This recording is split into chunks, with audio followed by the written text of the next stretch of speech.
नमस्कार, मी राजेंद्र हुंजे. बेधडकमध्ये तुमचं सगळ्यांचं स्वागत. आज आपण चर्चा करणार आहोत ठाण्यातल्या दुर्घटनेबद्दल. ठाण्यात जी धोकादायक मोडकळीस आलेली इमारत कोसळली, त्यात 12 जणांचा मृत्यू झालाय, 7 जण जखमी झाले आहेत. केवळ ठाणे शहरातच हा प्रश्न आहे का? ठाण्याच्या आजूबाजूला कल्याण डोंबिवली आहे, उल्हासनगर आहे, इकडे मुंबईचे देखील काही भाग आहेत. गेल्या वर्षीच आपण डॉकयार्ड परिसरातली गोकुळ निवासची बिल्डिंग पडलेली पाहिली. किंबहुना मुंबईतल्या अनेक जुन्या अशा काही जीर्ण झालेल्या इमारती आहेत, ज्याचा विचार पुनर्विकासासाठी अजूनही शासन करत नाही. ठाण्यामध्ये गेल्या वर्षी आपण पाहिलेलं होतं की सत्ताधारी असतील, त्यावेळेस आत्ताचे सत्ताधारी, तेव्हाचे विरोधक यांनी क्लस्टर डेव्हलपमेंटसाठी जोरदार आंदोलन केलेलं होतं. तरी देखील सरकारनं त्याच्यावरती काय उपाययोजना केली, हाही मुद्दा प्रलंबित आहे. आणि जर अशा धोकादायक इमारतींचा पुनर्विकास नाही केला तर अजून किती दिवस माणसं मरण्याची आपण वाट पाहणार आहोत, हा प्रश्न इथं उपस्थित होतो. त्यामुळे आज बेधडकमध्ये आपण 3 प्रश्न महत्वाचे घेऊन चर्चा करणार आहोत. त्यात म्हणजे पहिला प्रश्न आहे, मोडकळीस आलेल्या इमारतींबाबत धोरण निश्चिती करण्यात सरकार अपयशी ठरतंय का? ज्याबाबत धोरण निश्चिती पाहिजे ते सरकार अजूनही कुठे करताना दिसत नाहीये. दुसरा मुद्दा उपस्थित होतो की बिल्डर आणि स्थानिक राजकारणी यांच्या संगनमतामुळे या सगळ्या सर्वसामान्यांचा जीव जाताना आपल्याला पाहायला मिळतोय का? आणि तिसरा महत्वाचा प्रश्न की क्लस्टर डेव्हलपमेंटच्या संदर्भात, या योजनांच्या संदर्भात धोकादायक इमारतींचा प्रश्न सुटू शकतो असं वाटतं का? हे 3 प्रश्न घेऊन आपण चर्चा करणार आहोत. आणि आपल्यासोबत स्टुडिओमध्ये या सगळ्या विषयावरून चर्चा करण्याकरता उपस्थित आहेत शिवसेनेचे आमदार प्रताप सरनाईक. त्यांनी आज सकाळपासून या धोकादायक इमारत कोसळल्यापासून प्रत्येकांना वाचवण्याचाही प्रयत्न केला, तिथे मदत पोहोचवण्याचा प्रयत्न केला. किंबहुना या संदर्भात त्यांनी लक्षवेधी आत्ताच संपलेल्या अधिवेशनात उपस्थित केली होती. मुख्यमंत्र्यांनी त्यांना काय उत्तर दिलं ते आपण त्यांना विचारूया. आपल्यासोबत आशा विचारे आहेत, मनसेच्या नगरसेविका, ज्या गोकुळ निवास बिल्डिंग पडली त्या सगळ्या परिसराचं प्रतिनिधित्व त्या करतात. किंबहुना अशा अनेक बिल्डिंग्ज आहेत ज्या कामाटेपुराच्या परिसरात आपण पाहतोय, त्याचीही ती माहिती देतील की सरकार याकडे दुर्लक्ष का करत आहे. आपल्यासोबत सचिन आहेर आहेत, राष्ट्रवादी काँग्रेसचे मुंबई अध्यक्ष आहेत, माजी गृहनिर्माण राज्यमंत्री आहेत. त्यामुळे गेल्या सरकारने काय काय उपाययोजना केल्या आणि काय काय गोष्टी पुढे नेल्या आणि या सरकारनं काय करणं गरजेचं आहे हे ते आपल्याला सांगतील. सुलक्षणा महाजन आपल्यासोबत आहेत, नगरविकास तज्ज्ञ. त्या सांगतील की शहरांचा विकास होत चाललाय, नागरीकरण वाढत चाललेलं आहे आणि मग आपण त्याच्या पद्धतीमध्ये कशी बदल केले पाहिजेत आणि नेमकी रचना शहराची कशी असली पाहिजे. मला सुरुवात प्रताप सरनाईक तुमच्यापासूनच करायची, कारण ठाण्यामध्ये खूप अशा जुन्या बिल्डिंग आहेत. आज ही बिल्डिंग झाली, त्यापूर्वी आपण मुंबऱ्यातलाही अपघात दुर्दैवी पाहिलेला होता. अजून किती दिवस शासन प्रशासन वाट बघणारे माणसं जाण्याची? तुम्ही 3 प्रश्न आजच्या ह्या कार्यक्रमाच्या निमित्तानं विचारले, तर त्या 3 प्रश्नांचं जे उत्तर आहे ते उत्तर असं आहे. पहिलं तर या धोकादायक इमारतींच्या बाबतीत शासन गृहनिर्माण धोरणामध्ये अपयशी ठरलंय का? मी स्पष्टपणे सांगेल. भले आता जरी आमचं शासन असेल आणि 15 वर्षापासून आमचं शासन नव्हतं, मी स्पष्टपणे सांगेल नाही. दुसऱ्या प्रश्नाचं उत्तर आहे की राजकारणी आणि काही स्थानिक धनगांडगे किंवा बिल्डर यांच्या माध्यमातून ते धोरण जे आहे ते काही थांबलेलं आहे का किंवा त्या धोरणामध्ये काही बदल पडतोय का? त्याही प्रश्नाचं उत्तर मी सांगतो नाही. आणि तिसरा महत्वाचा प्रश्न तुम्ही उपस्थित केलेला आहे की ह्या इमारती ज्या कोसळल्या जातात त्याला जबाबदार कोण? त्याला जबाबदार असं आहे की प्रामुख्यानं आजची जी दुर्घटना घडली त्याला क्लस्टर धोरण वगैरे काही जबाबदार नाहीये. आजची इमारत होती 50 वर्षापूर्वीची. ज्यावेळेस ठाणे महानगरपालिका क्षेत्रामध्ये ग्रामपंचायत होती, नंतर नगर परिषद झाली आणि आता महापालिका आहे.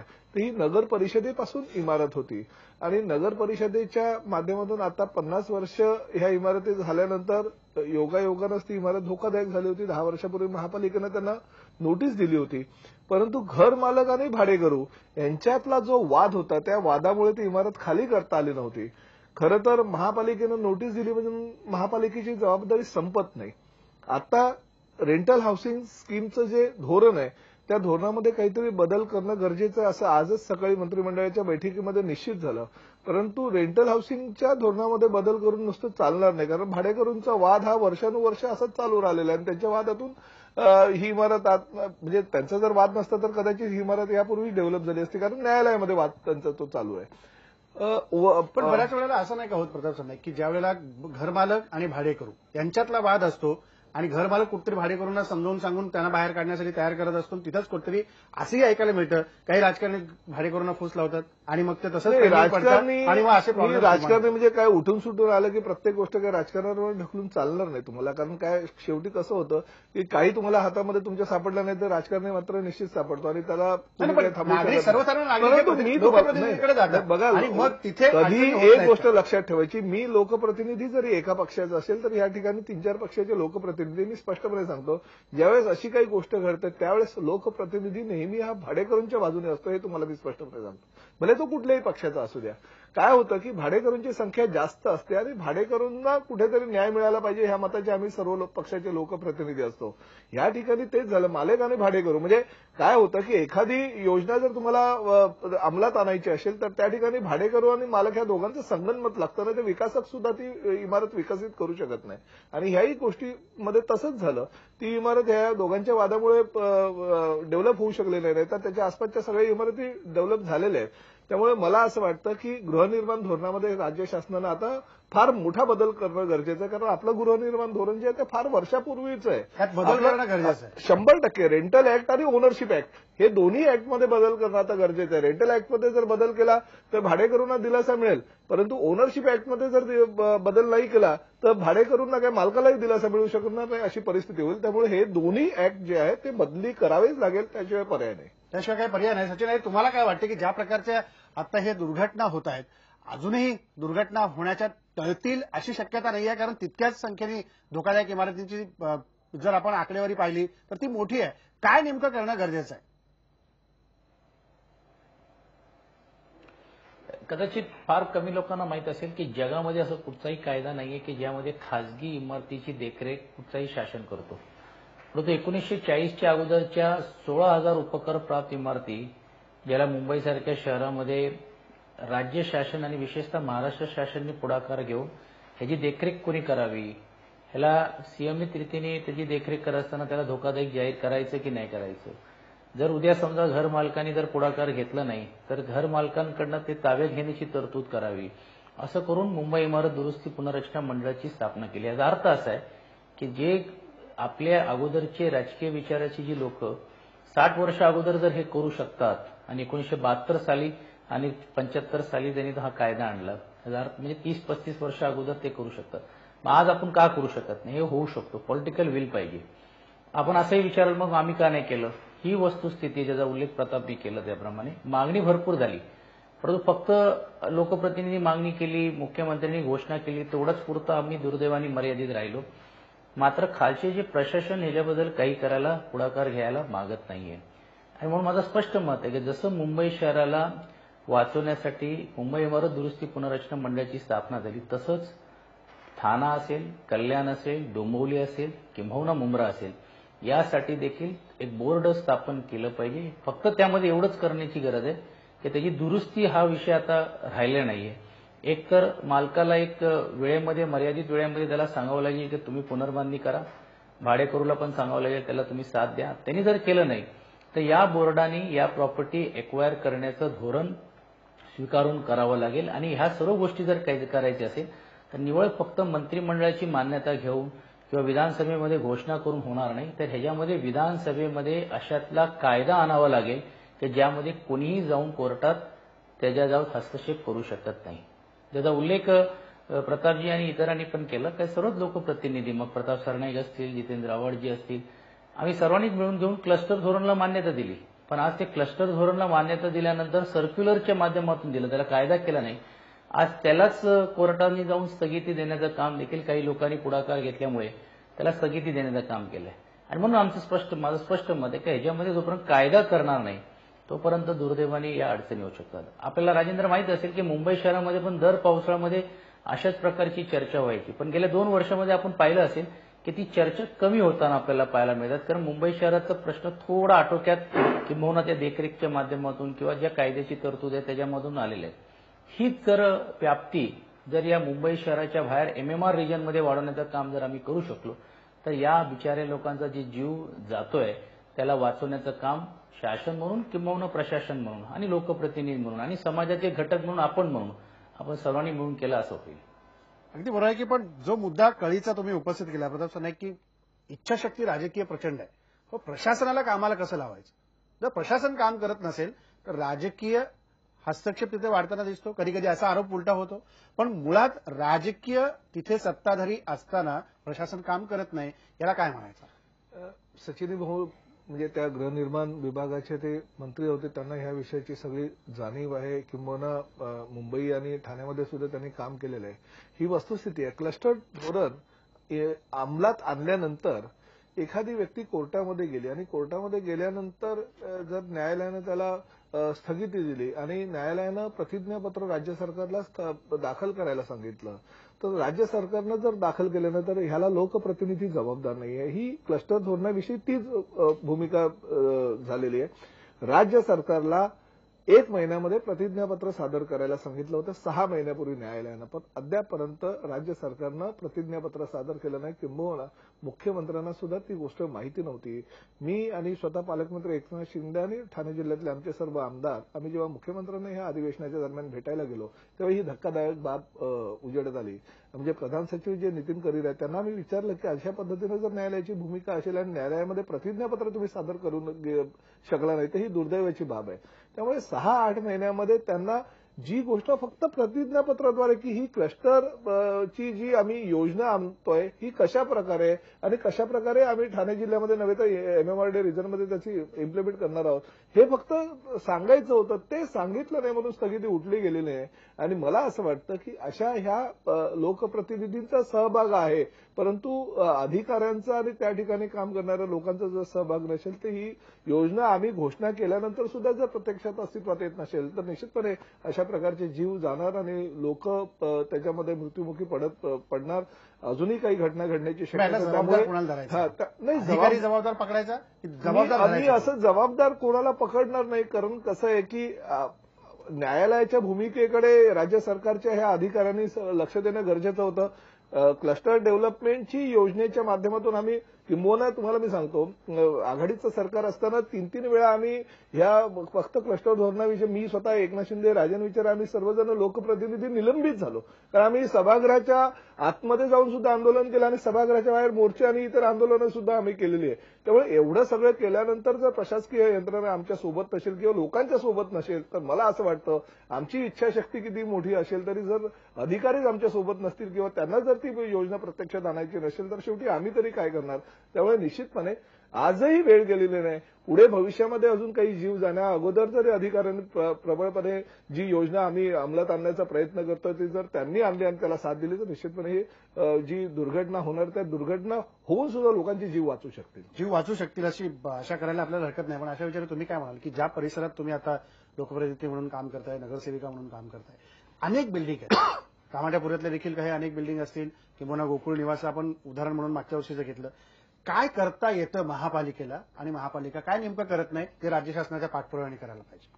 खरं तर आता महिनाभरापूर्वीच आयबीएन लोकमतने एक विशेष कार्यक्रम तिथे राबवला होता आणि त्यांनी पूर्ण त्या विभागाची संपूर्ण त्यांनी शूटिंग घेतली होती आणि त्याच्यामध्ये त्यांना इतके धक्कादायक काय काय गोष्टी कळल्या की 300 स्क्वेअर फीटची एक बिल्डिंग आहे ज्याच्यामध्ये 4-4 मजले आहेत आणि एका रूममध्ये एका त्या 100 स्क्वेअर फीटच्या एका घरामध्ये 2-2 फॅमिली राहतात.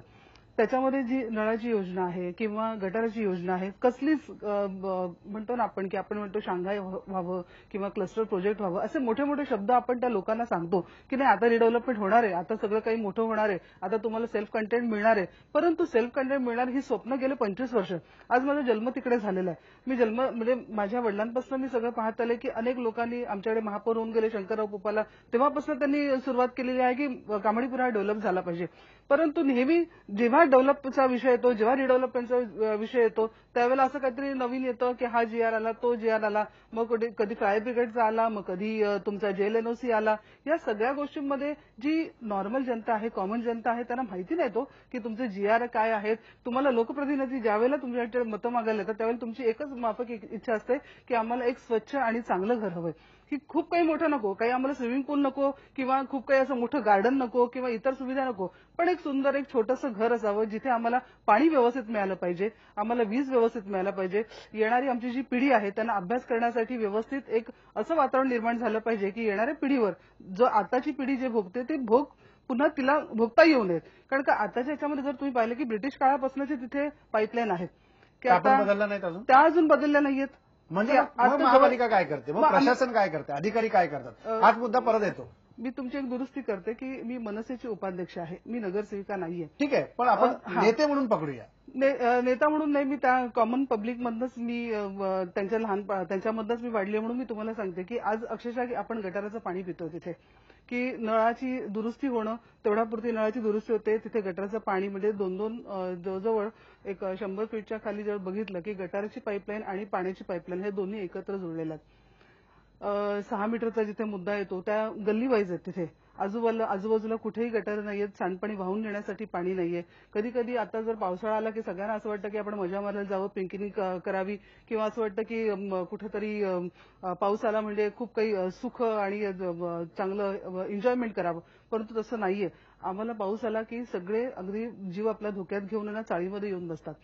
तुम्ही हे जे पाहिले, हे मला वाटतं क्लिप्स घेतलेल्या आहेत मॅडमनी, त्या जर क्लिप्स बघितल्या तर 4ही मुलं घेऊन, आई आपल्या पोटाशी घेऊन ती चाळीमध्ये नाही तर दिव्याखाली कुठेतरी, असं वाटतं की बिल्डिंगमध्ये राहण्यापेक्षा कुठेतरी दिव्याखाली राहिले तर मी सुरक्षित राहील.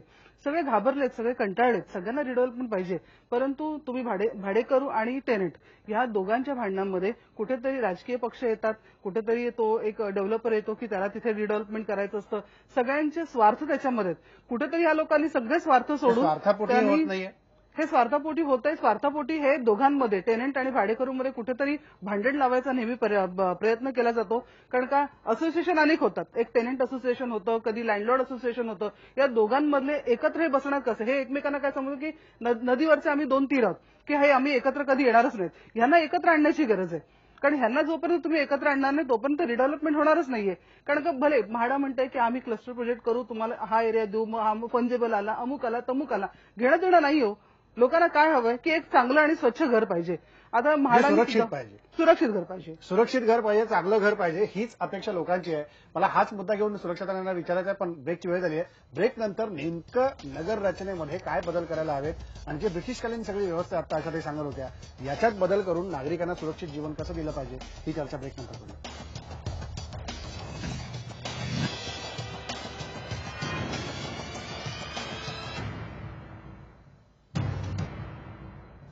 ब्रेकनंतर स्वागत. सुलक्षणा महाजन आपल्यासोबत आहेत, नगरविकास तज्ञ आहेत. सुलक्षणाताई, काय नेमकं करायला पाहिजे, चुकतंय कोणाचं आणि जबाबदार कोणाला धरलं पाहिजे अशा ज्या घटना घडतात, निरपराध निष्पाप लोकांचे जीव जातात तेव्हा?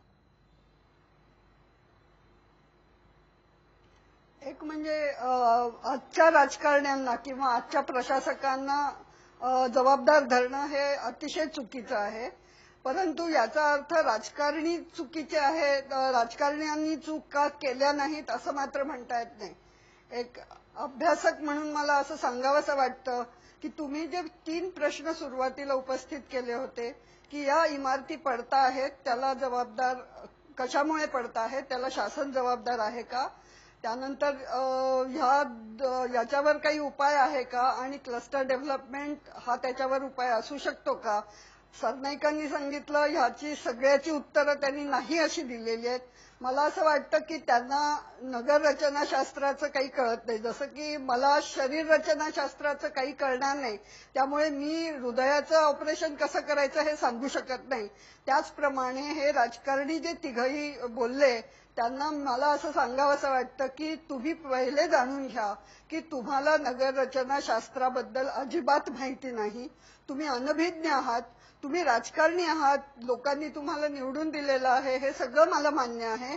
परंतु लोकांनी निवडून दिलं म्हणून कुठचाही डॉक्टर एखाद्या आपल्या पेशंटवर हृदयाची शस्त्रक्रिया करत नाही, तो तज्ज्ञांकडे जातो.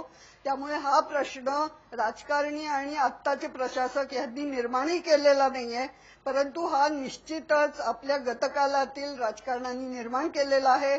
त्या राजकारणाच्या पायी जी चुकीची धोरणं आखली गेली 1966 साली जो भाडे नियंत्रणाचा कायदा केला, त्याच्यामुळे साधारण 20,000 इमारती मुंबईतल्या आणि महाराष्ट्रातल्या असंख्य भाड्याच्या इमारती यांची जी भाडी गोठली, या भाडे गोठवणुकीमधनं अत्यंत महत्वाचे आणि अत्यंत दुर्दैवी असे प्रश्न निर्माण झाले.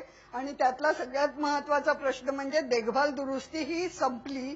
त्याचं कारण असं की 10-20 रुपये भाड्यात आज अनेक लोक राहत आहेत, 150 रुपयामध्ये राहत आहेत.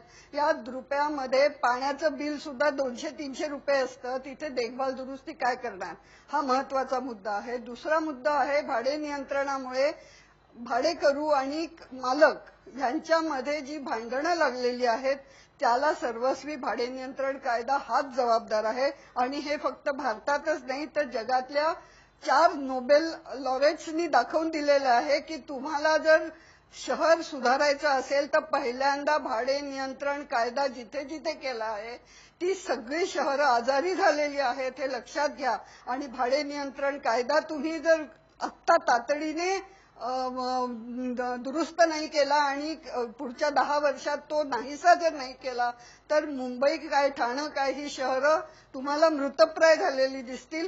आणि हे मला सांगावंसं वाटतं की कृपया हा राजकारणी आणि प्रशासकांनो ज्या विषयात आपल्याला कळत नाही त्या विषयात कृपया लुडबुड करू नका. लोकांचे प्राण तुम्ही घ्यायला डायरेक्टली नाही पण इनडायरेक्टली तुम्हीच मदत करत आहात. 2000 साली हा कायद्यामध्ये दुरुस्ती केली. 40 सालच्या भाड्यामध्ये 4% वाढ, म्हणजे जो माणूस 20 रुपये भाड्यामध्ये राहत होता त्याच्यामध्ये 4% म्हणजे 80 पैशाची वाढ केली. या 80 पैशांनी कोणती इमारत दुरुस्त होऊ शकते. बरं, सुप्रीम कोर्टाने सांगितलंय, हायकोर्टाने सांगितलंय, हे सगळ्यांना पटवून दिलंय. सर्व तज्ज्ञांचं एकमत आहे. फक्त राजकारणी लोक याला विरोध करतात आणि ते लोकांना समजावून देऊ शकतील, त्यांच्याकडे ती शक्ती आहे, परंतु ती शक्ती ते वाया घालवतात आपापसातल्या. सुलक्षणाताई, आपण याचं उत्तर घेऊ. प्रताप काय म्हणाल मुद्द्यावर भाडे नियंत्रणाच्या सुलक्षणाताई उत्तर घेऊ आपण. पहिल्यांदा सुलक्षणाताईंच्या प्रश्नाचं मी उत्तर देतो की त्याने आम्हाला सर्व राजकीय पक्षाला जे लोकप्रतिनिधी आहेत किंवा पक्षाचे प्रतिनिधी आहेत त्यांना सांगितलं की ज्या गोष्टीमध्ये तुम्हाला कळत नाही त्यात लुडबुड करू नये.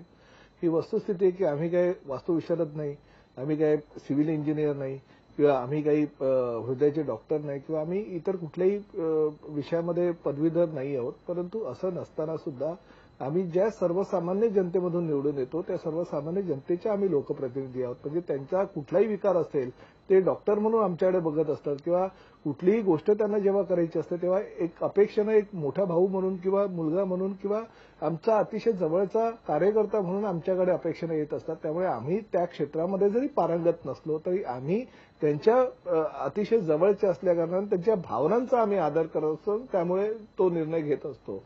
मी हे त्यांना सांगू इच्छितो की जरी ह्या गोष्टी सत्य असल्या तरी सुलक्षणाताई आम्ही असं म्हणत नाहीये. तुम्ही कसं आहे, तुम्ही 4 भिंतीमध्ये एसी लावून जरी काही विचार करत असलात आणि ते पुस्तक जरी वाचत असलात तरी रस्त्यावर उतरून जे काही काम करायचं असतं ते काम लोकप्रतिनिधी म्हणून किंवा राजकीय पक्षाचे प्रतिनिधी म्हणून आम्ही करत असतो. तुम्हाला त्या ठिकाणी आज जी घटना घडली त्या घटनेमध्ये 9 तासामध्ये आमच्या अधिकाऱ्याने जाऊन अनेक 7 लोकांचे जीव वाचवले. आमचेच अधिकारी त्या ठिकाणी होते, आमचेच लोकप्रतिनिधी सगळ्या पक्षाचे त्या ठिकाणी होते आणि त्यांनी प्रयत्न केला म्हणून ते 7 लोकांचे किंबहुना एका मांजरीचा सुद्धा जीव आम्ही त्या ठिकाणी वाचवला. त्यामुळे मी ह्या विषयावर जास्त काही बोलणार नाही. एक मात्र वस्तुस्थिती आहे की काही गोष्टी आतापर्यंतच्या राजकारण्यांनी ह्या निश्चितपणे चुकीच्या केलेल्या हे सुद्धा मान्य करायला हवं आणि त्याला अधिकारी तेवढे जबाबदार आहे. मी तुम्हाला तेही सांगितलं की पूर्वी म्हाडा आणि सिडकोच्या माध्यमातून घरांची निर्मिती होते त्यावेळी अशा ह्या घटना घडत नव्हत्या. परंतु नंतर ओघाओघानं काय झालं, ग्रामपंचायती होत्या, ग्रामपंचायतीच्या काळामध्ये इमारती बांधल्या गेल्या, 4 माळ्याच्या 3 माळ्याच्या, त्याकडे कोणी लक्ष दिलं नाही. नंतर नगर परिषदा निर्माण झाल्या. ठाणे जिल्ह्यातलं मी प्रामुख्याने उदाहरण देतो. नगर परिषदा निर्माण झाल्यानंतर सुद्धा त्या ठिकाणी अनधिकृत बांधकामाचं पेव चढलं आणि प्रामुख्यानं मुंबईचा सर्वसामान्य मराठी माणूस आणि मुंबईचा मध्यमवर्गीय माणूस मुंबईमध्ये घर परवडत नसल्याकारणानं ठाणे जिल्ह्याकडे आकर्षित झाला आणि ठाणे जिल्ह्यातील मीरा भाईंदर असू द्या, नवी मुंबई असू द्या, ठाणे शहर असू द्या, अगदी अंबरनाथ, बदलापूर, कल्याण, उल्हासनगरपर्यंत तो माणूस जायला लागला. तुम्ही उदाहरण मगाशी मी तुम्हाला दिलं की नवी मुंबईला बघा इमारती पडण्याचं प्रमाण हे फार कमी आहे किंबहुना त्या ठिकाणी अद्यापर्यंत जरी मोठी दुर्घटना झाली नाही. परंतु ठाण्यामध्ये जर इमारती पडण्याचं तुम्ही प्रमाण बघितलं तर फार मोठ्या प्रमाणात. त्यामुळे अनधिकृत बांधकामाचा पेव त्या शहरांकडे वाढला. जर सर्वसामान्य माणसाला परवडणारी घरं त्यावेळेच्या राज्य शासनानं बनवली असती, सर्वसामान्यांना परवडणारी घराची निर्मिती केली असती, म्हाडाच्या, सिडकोच्या किंवा अन्य स्थानिक स्वराज्य संस्थांच्या पण ती माध्यमातून सुनियोजित पद्धतीने जर केली असती. सुनियोजित पद्धत निर्माण केली असती तर त्यावेळेस ते घडलं नसतं. आज जे मुंबईचा जो कायदा आहे आणि ठाण्याचा कायदा हा वेगवेगळ्या प्रकारे आहे. म्हणजे मुंबईचा विषय वेगळा आहे आणि ठाण्याचा विषय वेगळा. आपण त्यामुळे याच्यावरती ह्या बोलूया विषयावर आपण. मला असं वाटतं क्लस्टर डेव्हलपमेंट हा एकमेव पर्याय नव्हे, दुसरेही अनेक पर्याय आणि त्या पर्यायासाठी निश्चितपणे आम्ही पाठपुरावा करतो. अगदी खरं आहे की पर्याय नेमके कोणते असतील ते आपण बोलणार आहोत. पण सचिन भाऊ, तुम्हाला काय वाटतंय? मगाशी सुलक्षणाताई म्हणाल्या की यापूर्वीच्या राजकारण्यांनी सगळं जे करून ठेवलं, म्हणजे तुम्ही केलं असं नव्हे, तुमच्या आधीपासून जे काही केलेलं असतील, त्या चुका असतील, त्या निस्तरणं पुढच्या सरकारनं गरजेचं होतं, ते काही झालं नाही. म्हणून या दुर्घटनांच्या आपल्याला सामोरं करावं लागतं. नाही, मुळामध्ये जर आपण बघितलं असेल तर कुठचाही शासन असो, कुठच्याही पक्षाचं असो, आपल्याला मानवी चेहरा ठेवावा लागेल. आज ताई म्हणत होत्या, माझ्या ताई बोलले, मी त्यांना काय काउंटर करू इच्छित नाही, पण ते एका प्रकारे मालकांची भूमिका घेत आहेत की काय हा प्रश्न पडतो. कारण ही जबाबदारी शासनाची का हो? मग असं का आपण पकडून चालत नाही की ज्या मालकांनी हे भाडे करू ठेवले, हजारो रुपये, करोडो रुपये त्यांच्याकडे त्यावेळी घेतले असतील, त्यांनी हे मेंटेनन्स का करू नये? का राज्य शासनाने याच्यावरती लक्ष द्यावं? पण ही भूमिका आपण घेतली नाही ना. आपण हे यासाठी आपण बोर्ड निर्माण केलं की जेणेकरून ह्याची दुरुस्ती, पुनर्बांधणी हे कुठेतरी एका व्यवस्थित रीतीने होईल. रेंट ऍक्ट जर आपण आणला नसता तर सर्वसामान्य माणूस हा भाडेकरू म्हणून घेऊन जो आज तिकडे राहिलाय, टिकलाय, तो टिकलाच नसता. तो जसं प्रतापनी सांगितल्याप्रमाणे मुंबईतला माणूस हा ठाण्याला गेला, ठाण्याचा अजून कुठेतरी पुढे गेला असता आणि ह्याचा विस्तार झाला. तर मला असं वाटत नाही की रेंट ऍक्टमुळे या सर्व ज्या काही गोष्टी झाल्या, ठीक आहे, ताई त्याच्यातले तज्ज्ञ असू शकतात, ते सांगू शकतात. मूलभूत प्रश्न असा आहे की हे आज ही परिस्थिती का आली? कारण परवडणारी घरांची जी व्याख्या आहे आणि परवडणारी घरं हे जे आपल्याला वॉक टू वर्क जी कन्सेप्ट आपण जे म्हणतो, घराच्या जवळ काम करण्याच्या जवळ आपल्याला ज्या गोष्टी सुविधा उपलब्ध करून द्यायला पाहिजे होतं, या शहराचे शहरीकरण आणि नागरीकरण ज्या झपाट्याने मोठ्या प्रमाणावरती वाढलेलं आहे, जो दूरदृष्टिकोनातून जो विचार त्यावेळी आपण सर्वांनी मिळून करायला पाहिजे तो दुर्दैवाने झालं नाही. त्याच्यामुळे त्याची व्याप्ती एवढी वाढत झालेली आहे.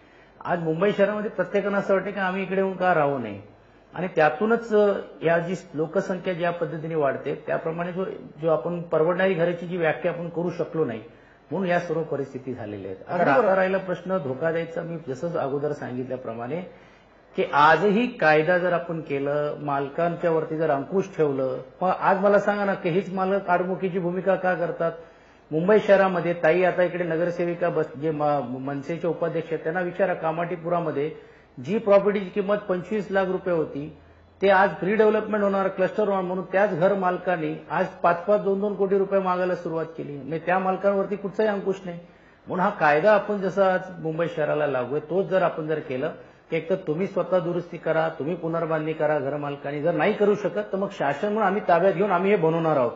हे जोपर्यंत होणार नाही तोपर्यंत हा प्रश्न अनिर्णित राहणार. हा प्रश्न तसाच अनुत्तरित राहणार. मात्र याच्यातनं तोडगा आपल्याला काहीतरी करावा लागणार आहे. जसं आज मंत्रिमंडळाच्या बैठकीत चर्चा झाली की भाडे नियंत्रण कायद्यामध्ये आपण काही बदल करायचे का, त्यात काही जुन्या गोष्टी असतील त्या बदलायच्या का. पण प्रश्न उरतो क्लस्टर डेव्हलपमेंटमुळे हा प्रश्न सुटू शकतो, ज्याच्या सगळ्या चर्चा गेले वर्ष दीड वर्ष आपण ऐकतोय. त्या मुद्द्याविषयी आपण सगळ्यांशी बोलणार आहोत ब्रेक नंतर.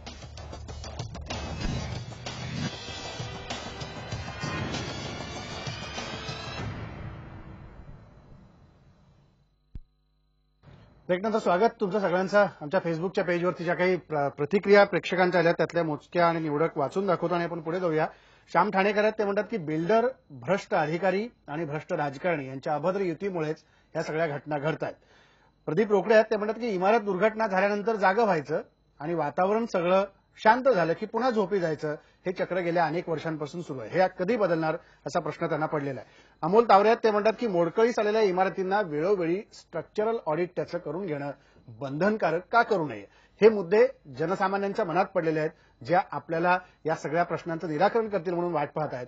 मला शेवटचा या भागातला प्रश्न सगळ्यांनाच विचारायचा की क्लस्टर डेव्हलपमेंटमुळे किंवा त्याच्या योजनांमुळे हा प्रश्न सुटू शकतो का?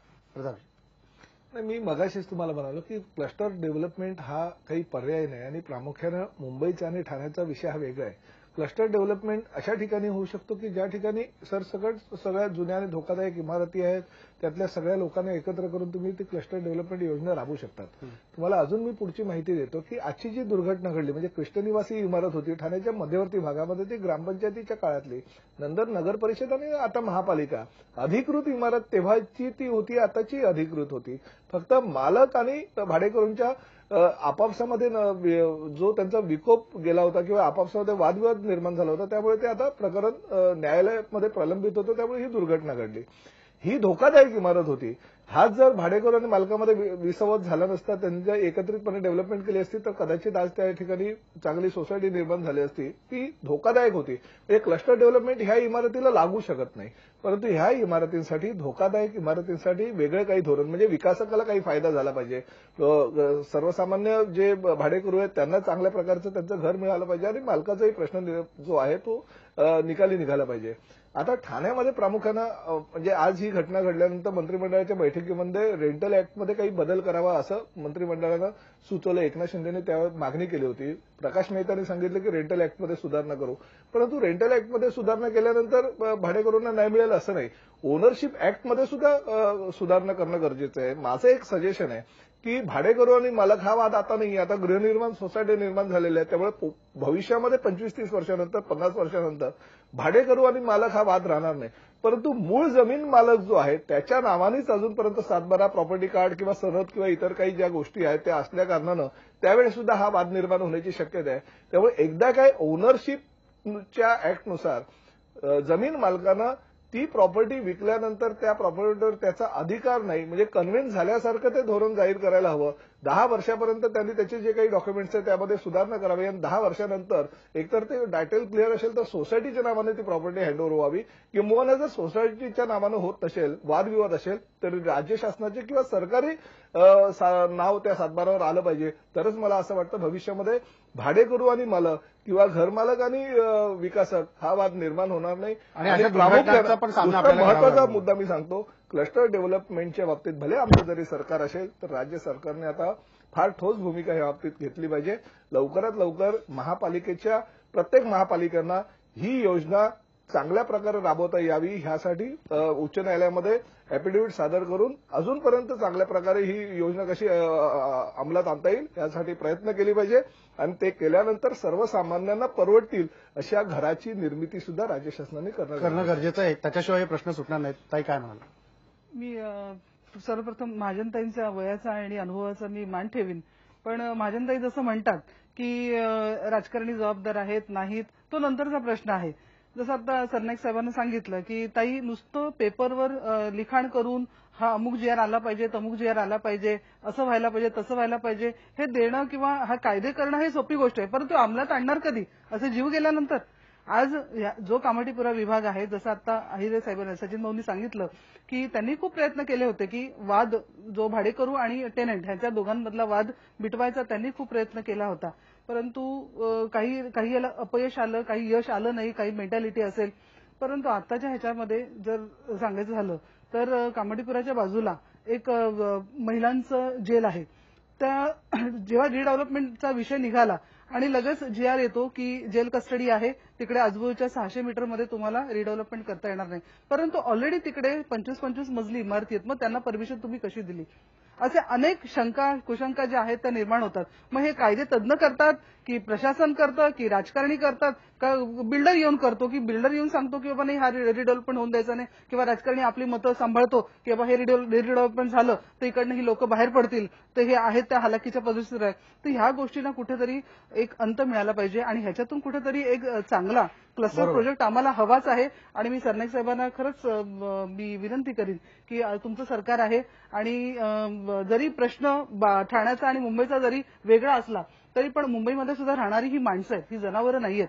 आणि मुंबईसारख्या ज्या हार्ट ऑफ द सिटी आपण म्हणतो, जिथून मुंबई सेंट्रल भायखळ्यामधला एकमेव जो भाग आहे तो क्लस्टर प्रोजेक्ट आपला झालाच पाहिजे आणि क्लस्टर प्रोजेक्ट झाला पाहिजे असं तुम्ही म्हणताय. अगदी खरं. सचिन भाऊ, वेळ संपत आलाय. काय म्हणाल अगदी थोडक्यात, क्लस्टर डेव्हलपमेंटच्या योजनेमुळे हा प्रश्न सुटू शकेल का? क्लस्टर डेव्हलपमेंट हा एक ऑप्शन आहे. आपण या शहराचा पूर्ण रचना किंबहुना डेव्हलपमेंट आपण फक्त डेव्हलपर्सवरती सोडून चालणार नाही. तो एक घटक जरी असला ज्यांनी या शहराला शहरीकरणामध्ये कन्व्हर्ट केलं तरी देखील, आणि स्वतः गव्हर्नमेंटने इनिशिएटिव्ह घेऊन हे क्लस्टर्स डिमार्क केले पाहिजे, फोर्स केलं पाहिजे. ह्याच्यामध्ये असं एका तुमच्या प्रेक्षकांनी सांगितल्याप्रमाणे कंपल्सरी ऑडिटचा आम्ही निर्णय घेतला होता आमच्या सरकार असताना, तो कंपल्शन केलं पाहिजे. जसं आता बीएमसीच्या ह्याला बिल्डिंग्सला कंपल्सरी झालेले आहेत. तिसरी गोष्ट अशी आहे की ग्रीड ऑफ टेनेंटची ग्रीड कितपर्यंत ठेवायचं हेही आम्ही सर्व लोकांनी मिळून त्याचा निर्णय घ्यावा लागेल. कारण अनेक वेळा डेव्हलपमेंटमध्ये जे 250 ते आम्ही 300 केले, 350 केले, 400 आता 5 आपण क्लस्टरमध्ये देतोय. तर त्याच्यातली जी ग्रीड आहे ती 400च्या नंतर रहिवाशांसाठी मला 500 मिळालं पाहिजे, 600 मिळालं, त्याच्यातून वाद होतात. ते कुठेतरी स्ट्रीमलाईन करण्याची गरज आहे. डेव्हलपरला इन्सेंटिव्ह न देता आपण जॉईंट व्हेंचरच्या माध्यमातून या गोष्टी केल्या पाहिजे. आणि क्लस्टरमध्ये आता त्याच्यातला जो मायनस पॉईंट आहे की एक्विजिशनची जी तरतूद जी काढून टाकलेली की समजा एका क्लस्टरमध्ये 20 मालक एकत्र आले आणि 5 मालक समजा जर आले नाही तर त्या 5 मालक जर त्यांचा प्लॉट मध्ये असेल तर त्यांना सोडून हे क्लस्टर करावं लागेल. हे मला वाटतं हे शक्य होऊ शकणार नाही. म्हणून एक पर्याय म्हणून हा क्लस्टर नक्कीच चांगला आहे, पण याच्यामध्ये सुधारणा करण्याची गरज आहे. आणि गव्हर्नमेंटनी स्वतः इनिशिएटिव्ह घेऊन माडासारख्या संस्थेला पुढे ठेवून जॉईंट व्हेंचर ही कन्सेप्ट ठेवून फोर्सफुली रिडेव्हलपमेंट या शहराचा करायचं. कारण या बिल्डिंग आपण थांबू शकत नाही आणि आता कुठच्याही इन्स्ट्रुमेंटल आपल्याकडे गोष्टी राहिलेल्या नाही की ज्यामध्ये आपण जीव वाचवू शकतो. तर आता ह्याचा पाडून परत पुनर्बांधणी हाच पर्याय आणि हे शक्य आहे. कारण अनेक देशामधली शहरामध्ये शहरं निर्माण झाली. मुंबई देखील शहरामध्ये शहर आपण निर्माण करू शकतो. अगदी खरं आहे की शहरामध्ये शहरं निर्माण झाली तसं पुनर्बांधणीशिवाय याला पर्याय नाही. सुलक्षणाताई, वेळ संपली, अगदी थोडक्यात काय म्हणाल? मी थोडक्यात एवढंच म्हणेन की पुनर्बांधणी व्हायला पाहिजे, परंतु ती तज्ज्ञांच्या मार्गदर्शनाखाली व्हायला पाहिजे आणि राजकारणी आणि प्रशासकांच्या क्षमतेबाहेरची ही गोष्ट आहे. ते फार तर लोकांना बरोबर समजावून देऊ शकतात, परंतु जर मागच्याच पानावरनं पुढे जाणार असाल, अर्बन इकॉनॉमिस्ट, अर्बन तज्ज्ञ, अर्बन प्लॅनर्स आणि इन्फ्रास्ट्रक्चर प्लॅनर्स ह्या सगळ्यांना जर तुम्ही वगळून करणार असाल तर यू गो अहेड. पेशंट मरेल का जगेल त्याची जबाबदारी तज्ज्ञांवर टाकू नका. तुमची तुम्ही घ्या आणि आमच्यासारख्या लोकांना इथे बोलवतही जाऊ नका. कारण तुम्हाला हृदयाची शस्त्रक्रिया करायला तुम्हाला जर ज्योतिषी आणि कुडमुडेच लोक हवे असतील तर कशाला आम्हाला बोलवता असं मला हल्ली वाटायला लागलंय. धन्यवाद. आपण बघितलं की ज्या प्रकारे या सगळ्या लोकांचे जीव वाचवायचे असतील तर तज्ज्ञांची मदत घ्या असं सुलक्षणाताई म्हणतात. पण सरकारला एवढंच सांगावंसं वाटतं की पावसाळा गेल्यानंतर पुढची पावसाळा येण्याची वाट बघण्यापेक्षा जो 100 वर्षाच्या बिल्डिंगमध्ये राहणारा रहिवासी आहे याचा जीव मुठीत धरून तो जगतोय, त्याचा जीव वाचवण्याचा प्रयत्न करा. जीव जाण्याची वाट बघू नका. एवढंच म्हणतो. तिथंच थांबू. फक्त